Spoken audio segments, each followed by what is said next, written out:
ഇക്കഴിഞ്ഞ ജനുവരി 26 നടനും big boss താരവുമായ ഗബ്രിയേൽ ജോസിന് ഒരു വലിയ വാഹനാപകടം സംഭവിച്ചത്. തുടർന്ന് സ്വകാര്യ ആശുപത്രിയിൽ ചികിത്സയിലായിരുന്ന നടൻ കഴിഞ്ഞ 2 ആഴ്ചയോളമായി സോഷ്യൽ മീഡിയയിലൊന്നും തന്നെ സജീവമായിരുന്നില്ല. തുടർന്ന് നിരവധി പേരാണ് നടന് എന്ത് സംഭവിച്ചുവെന്ന് അന്വേഷിച്ചത്. പിന്നാലെ ഗബ്രിയുമായി പിണക്കത്തിലായിരുന്ന ജാസ്മിൻ തന്നെയാണ് ഗബ്രിയുടെ അപകടത്തെക്കുറിച്ച് വിവരങ്ങൾ പുറത്തുവിട്ടത്.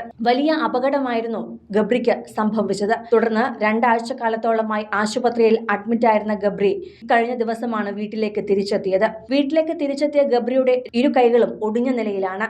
അതിൽ പ്ലാസ്റ്റർ ഇട്ടിട്ടുണ്ട്. ഭക്ഷണം കഴിക്കാൻ പോലും മറ്റൊരാളുടെ സഹായം ഗബ്രിക്കിപ്പോൾ ആവശ്യമാണ്. ഈ ഒരു അവസ്ഥയിലാണെങ്കിലും ഗബ്രിക്ക് പിറന്നാൾ ആശംസകൾ നേർന്നുകൊണ്ട് രംഗത്ത് വന്നിരിക്കുകയാണ് ജാസ്മിൻ. ഇപ്പോൾ നിരവധി പേരാണ് ഗബ്രിക്ക് പിറന്നാൾ ആശംസകൾ നേരുന്നതും.